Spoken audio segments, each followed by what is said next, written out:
샬롬 샬롬 샬롬 샬롬. 하나님 사랑합니다. 여러분 주 안에서 사랑합니다. 오늘 에스겔 12장 1절에서 28절까지 우리 교독해서 읽었습니다. 나는 너의 징조다. 사인에 대한 그런 말씀입니다. 이 시대에, 이 세상에 많은 사인이 일어나고 있습니다. 우리에게 깨달으라는 말씀이죠. 처처의 기근이 일어나고 있고, 그죠? 쓰나미가 일어나고 있고, 그리고 아주 많은 테러, 그리고 또한 지진, 이 모든 것들로 인해서 정말 하루아침에 그냥 큰 빌딩들도 무너지고 어느 지역 전체가 그냥 파괴되는 그런 일들, 이 모든 것들이 하나님께서 보여주시는 사인이라는 것을 우리가 생각할 줄 알아야 되겠다. 여기서 보니 첫 번째 너는 행구를 준비하고 이사해라 말씀을 합니다. 에스겔 12장 1절에서 16절까지 여호와의 말씀이 또 내게 임하여 가라사대 인자에 내가 패역한 족속 중에 거하도다.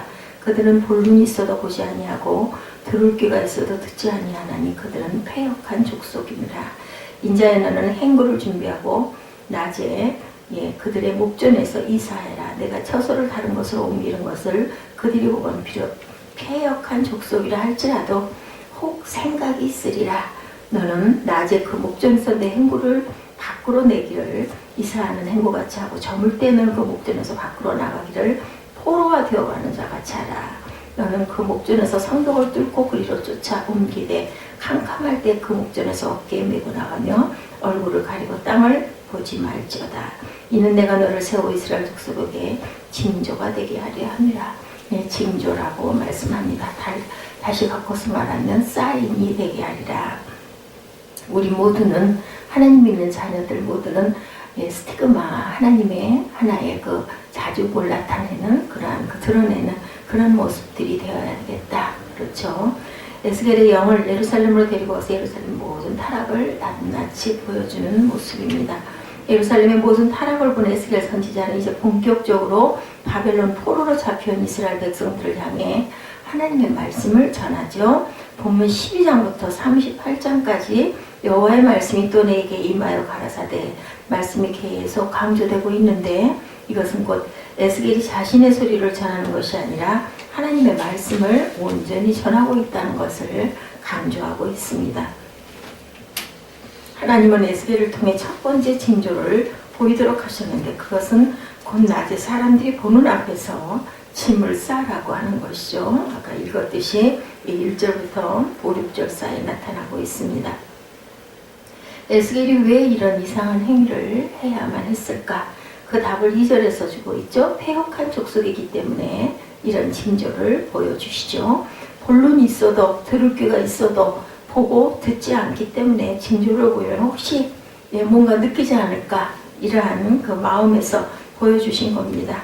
오늘날 이 시대보다 하나님의 징조를 많이 보여주시는 때는 없습니다. 아까 말씀드렸듯이 지진, 쓰나미, 여러 가지 기후의 이상 현상들, 이 모든 것들이 하나의 징조인 것을 우리가 알아야 된다. 하나님의 사인을 보고 깨닫지 못하고 외면하고 무시한다면 결단코 심판받을 수밖에 없는 무지한 사람들이다. 4절에서 7절까지 주목해보면 하나님의 에스겔에게 행구를 어떻게 준비하였는지 세 가지로 살펴봅니다. 첫째로 낮에 행구를 준비하라고 말씀을 하시죠. 행구는 포로로 잡혀있는 자의 짐꾸러미입니다. 생존을 위하여 필요한 최소한의 물품들을 의미하죠. 옷과 담요와 약간의 음식과 취사도구들과 개인적인 물품을 가리키죠. 하나님의 명령대로 사람이 볼 수 있도록 낮에 행구를 준비합니다. 사람들은 에스겔이 갑자기 짐을 싸는 것을 보고 아마 이상하게 생각했을 거죠. 둘째는 저물 때 집 담벼락에 구멍을 뚫고 짐을 옮기라고 말씀을 하죠. 성벽은 곧 짐의 담벽을 가리킵니다. 집의 담벽이죠. 에스겔은 집에 대문이 있었지만 하나님 명령대로 담벽에 구멍을 뚫고 그 짐들을 꺼내갑니다. 셋째는 밤에 짐을 어깨에 메고 나가라, 이렇게 말씀을 하시죠. 구멍을 뚫고 그리고 짐을 어깨에 메고 낮에 행구를 준비했습니다. 에스겔은 밤이 되기를 기다렸다 밖으로 옮겨놓은 짐을 어깨에 메고 얼굴을 가리고 땅만 보고 어딘가 다급하게 도망가는 사람처럼 이렇게 떠납니다. 아주 자세히 알려주시죠. 4절에서 7절까지 보면 목전이라는 말이 5번 나오죠. 하나님은 이러한 일을 하되 반드시 사람들이 보는 목전에서 행해라 말씀을 합니다. 짐은 낮에 싸고 그죠? 대문을 놔두고 담벼락에 구멍을 뚫고 그리고 기다렸다가 밤에 급히 도망하는 사람처럼 행하라는 거죠. 사람들 보는 앞에서. 그러므로 사람들은 에스겔이 그 이상한 행동을 하는 것을 낮부터 밤까지 지켜보게 되었습니다. 에스겔의 행동을 보고 사람들은 비우는 자도 있었을 것이고 무관심하게 지나치는 사람들도 있었을 것이고 깊은 관심을 가지고 보는 사람들, 세 부류의 사람들이 있었을 것입니다. 오늘날도 하나님의 징조를 보고 이런 세 가지 유형의 모습을 사람들은 가지고 있죠. 저와 여러분은 어떤 유형을 가지고 있는지 한번 깊이 생각해 보시기 바랍니다. 진실로 하나님의 말씀을 믿고 예수 그리스도를 믿는 믿음으로 살아가고 있다면 하나님의 사인을 비웃거나 무관심하게 되지는 않겠지요. 하나님은 반드시 자신의 사인을 비웃거나 무관심한 자들에게 엄청난 대가를 지불하실 것입니다. 하나님은 에스겔 선지자를 통해 자신의 사인을 이스라엘 백성들이 깨닫기를 바라지만 결코 그들은 깨닫지를 못합니다. 깨닫지 못한 백성들에게 에스겔은 설명까지 해주죠. 8절에서 16절에 보면 나타납니다. 에스겔의 이상한 행동을 본 백성들은 그 다음날 에스겔에게 내가 무엇을 하느냐 하고 묻습니다. 의문을 가진 그들에게 에스겔은 자세히 설명을 해주죠. 10절에 이것은 예루살렘 왕과 그 가운데 있는 이스라엘 온 족속에 대한 예조라 이렇게 말씀합니다. 에스겔이 한 행동은 장차 예루살렘 성이 포위되어 양식이 끊어지면 백성들이 성벽에 구멍을 뚫고 밤에 몰래 도망칠 것이라고 예언을 합니다. 에스겔의 이러한 행동은 BC 592년 6월 이후에 행해진 것으로 보이는데 그로부터 6년 후인 BC 586년에 모든 일이 그대로 이루어집니다. 당시 유다왕 시드기야 군사들은 밤중에 성벽에 구멍을 뚫고 성의 동남편 두 성벽 사이로 얼굴을 싸고 변장하여 도망치다가 성읍을 포위하고 있던 바벨론 군사의 추격을 받아서 왕은 붙잡히고 호위 군사들은 뿔뿔이 흩어지거나 죽임을 당합니다. 붙잡힌 시드기야 왕은 림나에 있는 바벨론 왕 느부갓네살에게 끌려가고 바벨론 왕은 시드기야의 눈앞에서 그의 아들들과 예루살렘의 지도자를 죽이고 시드기야 왕은 두 눈이 뽑혀서 바벨론으로 끌려가 죽는 날까지 감옥에서 지내다가 죽는 것을 우리가 성경을 통해서 봅니다. 하나님은 에스겔 선지자를 통해 이러한 일들이 일어날 것을 미리 보여주셨던 것이죠. 그래서 에스겔은 자신의 하나님의 징조다 이렇게 외치는 것입니다. 그런데 이스라엘 백성들은 이러한 선지자의 말을 외면합니다. 깨닫기 쉽게 징조를 통해 보여주었지만 믿지 않죠. 내가 무엇을 하느냐라는 관심은 보였지만 비웃음으로 끝납니다. 더 이상 깊은 관심을 보이지 아니한 것이죠. 15절 말씀에 보니 내가 그들을 이방인 가운데 흩으며 열방 중에 해친 후에야 그들이 나를 여호와인 줄 알리라. 후에야 깨닫게 될 것이다. 이렇게 합니다. 16절 말씀에도 보면 하나님의 심판을 목격한 몇 사람을 살려두어서 그들이 자백하게 될 것이다. 무엇을? 그들이 나를 여호와인 줄 알리라. 이런 뜻이죠. 성경 전체에 그들이 나를 여호와인 줄 알리라는 말씀이 57번이나 기록되어 있는데 에스겔에만 50번이나 나오고 있습니다. 이것은 에스겔 선지자를 통해 하나님이 만군의 야훼 하나님이신 것을 전하고 있다는 거죠. 모든 선지자들이 하나님께 쓰임받고 위대한 선지자들이지만 에스겔은 특별히 더 하나님께 쓰임을 받는 자였다는 사실입니다. 이스라엘 백성들은 하나님의 무서운 심판을 당하고서야 하나님이 만군의 여호와라는 사실을 깨닫게 됩니다. 어떤 큰 일을 당하고 난 후에야 하나님이 살아계심을 깨달은 무죄한 이스라엘 백성들처럼 저희는 되지 않아야 되겠습니다. 오늘날도 하나님을 믿는 자들이 세상 속에서 하나님의 살아계심을 깨달아 살아가기 위해서 자연을 통해서 그리고 그죠 많은 지진들 그런 특별한 징조들을 보면서 우리가 깨달아야 되겠다. 영적으로 타락되어져 가는 것을 보고 또한 우리는 각성하고 깨달아야 할 것입니다. 이러한 것들이 모두 하나님의 징조인데도 모르고 무관심하게 덤덤하게 살아간다면 이스라엘 백성들이 당했던 그 고통이 똑같이 우리에게 임할 것을 우리가 한번 다시 깊이 생각해 봐야 할 것입니다. 하나님이 왜 사인을 보내주시는지를 깨달아야 되겠죠. 왜 이런 일들이 이렇게 일어나는지.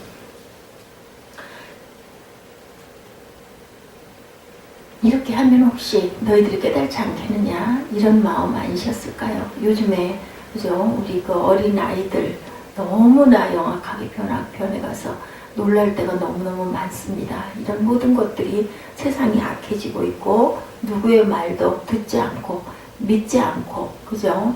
그 자신들 하고 싶은 대로 하고 가는 모든 것들 정말 어떻게 이럴 수가 있을까 이런 생각을 합니다. 두 번째 너는 떨면서 식물을 먹고 물을 마셔라 이렇게 말씀하죠. 17절에서 20절까지 여호와의 말씀이 또 내게 임하여 가라사대 또 말씀하시죠. 예, 인자야 너는 떨면서 내 식물을 먹고 놀고 근심하면서 내 물을 마시며 이 땅 백성에게 말하되 주 여호와께서 예루살렘 거민과 이스라엘 땅에 대하여 이르시기를 그들이 근심하면서 식물을 먹으며 놀라면서 그 물을 마실 것은 이 땅 모든 거민의 강포를 인하여 땅이 가득한 것이 황무하게 됨이라 이렇게 말씀합니다. 사람이 거하는 성읍들이 황폐하며 땅이 황무하리니 너희가 나를 여호와인 줄 알리라. 땅이 황무하게 되고 그리고 성읍들이 황폐하게 되는 것이 네가 너희들이 이러한 그 징조를 보고 여호와인 줄 알아라. 하나님은 에스겔에게 두 번째 행동을 하게 하시면서 이러한 징조를 보여주셨다는 거죠. 에스겔에게 두려움으로 떨면서 식물을 먹고 마시라고 명령을 합니다. 이러한 사인은 앞으로 예루살렘에게 처해야 될 상황들, 백성들이 너무도 두려워 식물을 먹어도 두려움 속에서 먹고 물을 마셔도 근심 가운데서 먹게 될 것이라는 것이죠. 실제로 예루살렘 성읍은 BC 588년에 포위되어 3년 동안 성이 가뭄과 기근 속에 허덕이게 됩니다.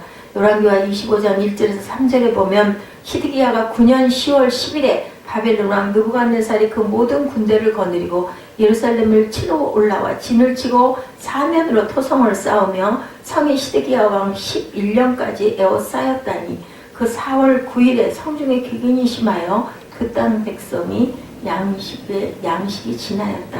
양식이 떨어집니다. 그때 예루살렘 성 안에는 자식을 잡아먹고 친구를 잡아먹는 비참한 일들이 일어납니다. 예레미야는 이러한 일이 있을 것이라고 예언했지만 백성들은 듣지 않았죠. 예레미야 19장 9절에 그들이 그 대적과 그들의 생명을 찾는 자에게 둘러싸여 곰핍을 당할 때 내가 그들로 그 아들의 고기, 딸의 고기를 먹게 하고 각기 친구의 고기를 먹게 하리라 하셨다 하고 이렇게 나타납니다. 에스겔 4장에서 보았지만 하나님은 에스겔에게 기근에 대한 예언을 하셨고 에스겔에게 밀과 보리와 콩과 팥과 조와 귀리를 섞어서 390일 동안 먹되 음식물을 저울에 달아서 하루에 20세겔만 먹으라고 말씀을 하시죠. 20세겔이면 230g 정도 되는데 극히 적은 양입니다. 하나님은 에스겔에게 하루에 20세겔만 먹어라 말씀을 합니다. 230에 10분의 1도 안 되는 그러한 그 분량이죠. 하루에 물도 하루에 6분의 1 정도만 먹으라고 하였는데 0.6리터 정도의 적은 물로 하루를 산다는 것, 이것은 그 뜨거운 나라 이스라엘에서는 죽음을 의미하죠. 그런데 이렇게 에스겔에게 하라는 것은 예루살렘이 마지막 심판 때 그러한 가뭄과 기근 속에서 멸망할 것이라는 그러한 예시입니다. 워싱턴, 옥스퍼드, 뉴욕 타임즈 등 미국 언론에 따르면 미 국가정보국은 공개 보고서를 통해서 무리 국가 간 분쟁에서 무기화할 가능성이 있으며 더 나아가 테러리스트의 목표물이 될 것이라고 경고했다고 합니다. 한국은 OECD 국가 중 물 부족이 가장 심한 나라라고 발표합니다. 전 세계는 10년 안에 물 전쟁이 일어날 것이라는 거죠. 이것은 곧 예수님의 마지막 때 징조 중 하나인 처처의 기근이 있겠다는 말씀을 일치하게 합니다. 계시록 6장에 셋째 인이 떼어질 때 세상에 기근이 찾아올 것이라고 말씀을 하십니다. 그러므로 마지막 때 예루살렘 성처럼 이 땅에도 무서운 기근이 찾아올 것이라는 것을 우리가 기억해야 되겠다. 에스겔을 통해 사인을 보내주셨던 것처럼 오늘날도 하나님은 이렇게 사인을 보내주고 계십니다. 하나님 말씀대로 예루살렘의 기근 속에서 허덕이다가 멸망받았던 것처럼 이 세상도 무서운 기근 속에서 하나님의 심판을 맞이할 것이다. 성경에 그렇게 예언하고 있는데 아무리 인간이 아니라고 말해도 하나님은 어제나 오늘이나 항상 동일하시다고 말씀을 하시죠. 마태복음 5장 18절에 진실로 너에게 이르노니 천지가 없어지기 전에는 율법의 1.1획이라도 반드시 없어지지 아니하고 다 이루리라 이렇게 말씀합니다. 계시록은 장차 될 일을 기록한 말씀이죠. 누가 아무리 아니라고 해도 반드시 이루어질 것이라는 것이죠. 아무리 거짓 선지자들이 바벨론 포로로 잡혀있는 자들에게 예루살렘 성은 절대 멸망하지 않고 우리들은 속히 해방될 것이라고 하여도 하나님은 이미 계획된 그 계획을 절대로 바꾸시지 아니하시고 이루십니다. 어떤 의미에서 거짓 선지자들의 말은 사람들에게 소망을 주는 말이었고 선지자들의 말은 실망과 근심을 주는 말이기도 했습니다. 거짓 선지자들의 말은 지금은 듣기 좋을지 몰라도 하나님과 영원히 멀어지게 하는 악한 미혹이라는 것을 우리가 절대 잊지 말아야 되겠다. 하나님은 이스라엘 백성들이 지금의 모습으로는 하나님 자신과 함께 할 수 없는 이들이라는 사실을 알고 계셨기 때문에 그들에게 고통의 시간을 통해서 다시 회복되기를 원하시죠. 우리 또한 어떤 고통의 시간을 통해 새로워져야 되겠다. 이런 고통 속에서 오직 예수 안에 살면서 당하는 고난은 고난이 아니라 오히려 축복이라는 사실을 깨달는 저와 여러분 되시기를 주님의 이름으로 축복합니다. 세 번째 심판은 속히 이루어질 것이다 라고 말씀을 하시죠. 21절에서 28절에 야훼의 말씀이 내게 임하여 가라사대 인자야 이스라엘 땅에서 이르기를 날이 더디고 모든 묵시가 응함이 없다는 너희의 속담이 어쩌미뇨. 그러므로 너는 그들에게 이르기를 주 여호와의 말씀이 내게 그 속담을 그치게 하리니 사람이 다시는 이스라엘 가운데 그 속담을 못하리라 하셨다 하고 또 그들에게 이르기를 날과 모든 묵시의 응함이 가까우니 이스라엘 족속 중에 허탄한 묵시나 아첨하는 복술이 다시 있지 못하리라 하고 나는 야훼라 내가 말하리니 내가 하는 말이 다시는 더디지 아니하고 응하리라 패역한 족속아 내가 너희 생전에 말하고 이루리라 나 주 야훼의 말이니라 하셨다라. 야훼의 말씀이 또 내게 임하여 가라사대 인자야 이스라엘 족속의 말이 그의 모든 묵시는 여러 날 후에이라 그가 먼 때에 대하여 예언하는도다 하나니 그러므로 너는 그들에게 이르기를 주 여호와의 말씀에 나의 말도 하나도 다시 더디지 않을지니 나의 한 말이 이루리라 나 주 여호와의 말이니라 하셨다라 이렇게 증거합니다.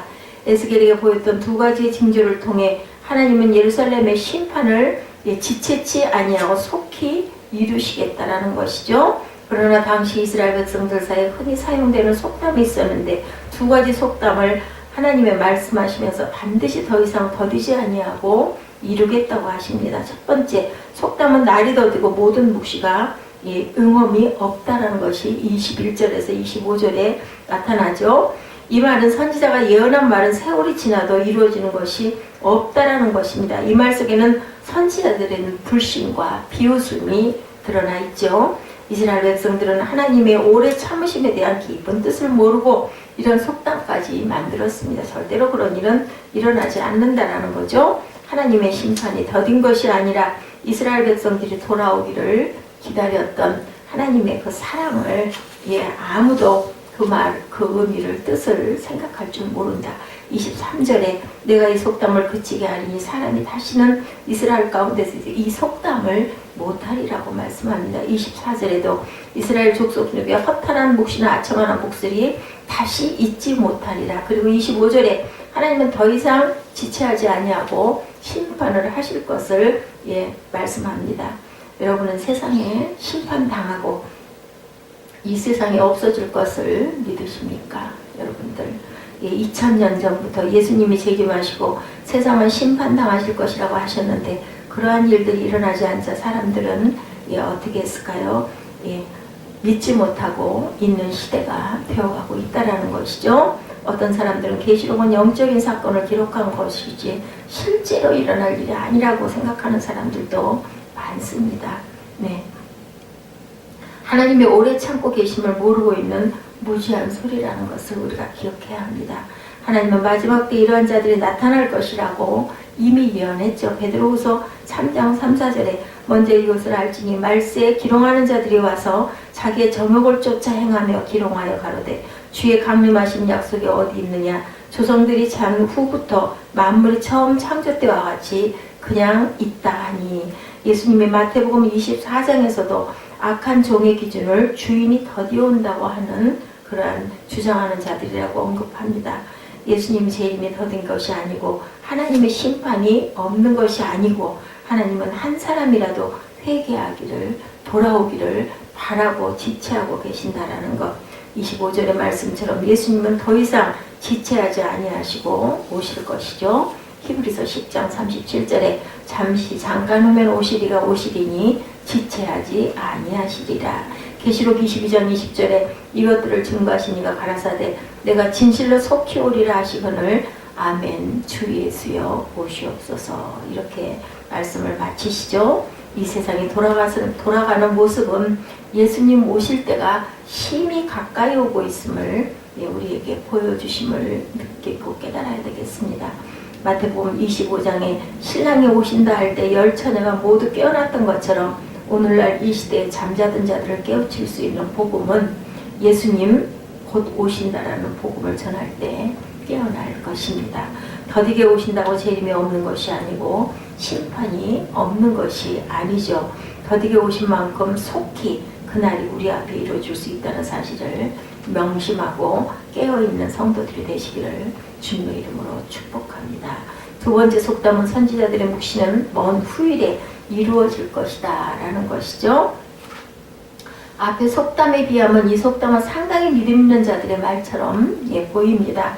다시 말해서 지금 당장 이루어지지는 않지만 먼 훗날에 이루어질 것이므로 지금은 편안하게 살라는 것입니다. 그러나 이 속담 또한 선지자들을 불신하고 있고 하나님 말씀을 불신하고 있는 말입니다.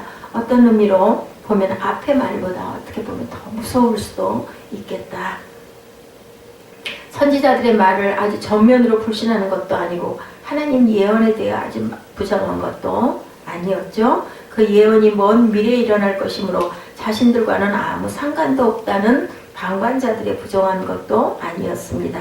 그 예언이 먼 미래에 일어날 것이므로 자신들과는 아무런 상관도 없다는 방관자의 태도였고, 그래서 이들은 지금 나하고는 상관없기 때문에 회개의 필요성을 전혀 느끼지 않고 현실에 만족하며 살겠다는 것이죠. 오늘날 교회를 다니고 예수 믿는 자들 중에도 이런 사람들이 많습니다. 예수 재림을 외쳐도 자신들 시대는 절대로 오지 않을 것이니까 상관없다는 거죠. 마지막 때 무서운 심판을 외쳐도 나의 시대는 오지 않기 때문에 하나도 무섭지 않다라는 것입니다. 그러나 이들은 하나는 알아지 둘을 모르는 무지한 사람들이다. 종말과 심판이 역사적 종말과 심판만 있겠는가? 오늘 밤에는 나를 데려가면 그 사람에게는 종말과 심판이 바로 오늘 밤이라는 겁니다. 종말과 심판이 나와 상관없다고 함부로 말하지 않아야 되겠죠? 세상의 역사적 종말과 심판도 분명히 있지만 개인적인 종말과 심판도 이렇게 언제 어느 때일지도 모른다는 사실을 우리가 깨닫고 긴장하고 항상 준비하고 살아야 되겠습니다. 세월이 정말 빠르게 흘러가죠. 나이가 먹을수록 세월은 정비례해서 더 빨라진다고 합니다. 하나님의 에스겔을 통해서 이러한 징조를 보여주고 있는 것은 바벨론 포로로 인해 백성들이 예루살렘에 대한 하나님의 심판을 받아들이고 바벨론 땅에서 70년이라는 긴 세월을 보내야 한다는 사실을 믿도록 하기 위함이었고, 백성들은 에스겔 선지자의 말보다 거짓 선지자들의 말을 더 믿고 있었던 것입니다. 얼마나 거짓 선지자들이 백성들에게 듣기 좋은 말로 미혹했는지, 우리 속담에 듣기 좋은 말은 아무리 들어도 싫지 않다라는 말이 있죠. 그러나 과연 그런 듣기 좋은 말만 들은 사람이 올바른 인생을 살 수 있겠나? 어린아이에게 잘한다 칭찬만 한다고 어린아이가 절대로 올바로 성장할 수가 있겠는가인 거죠. 잘못을 지적하지 않고 자란 어린아이는 올바른 인생을 살 수가 없습니다. 직원이라는 말이 있죠. 한 나라의 충신의 직원이 그 나라의 영웅을 기른다는 말도 있습니다. 진실로 하나님의 종이고 하나님의 택하심을 받은 사람들이라면 세상을 향해 직원을 할 수 있는 그러한 사람들이 되어야 되겠다.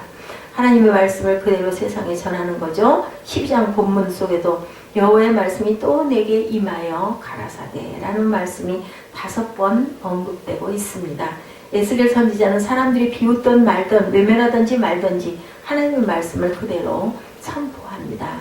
세상을 향해 이 시대에 하나님이 보여주신 사인을 증거하며 살아가는 귀하고 복된 성도들 되시기를 주님의 이름으로 간절히 축복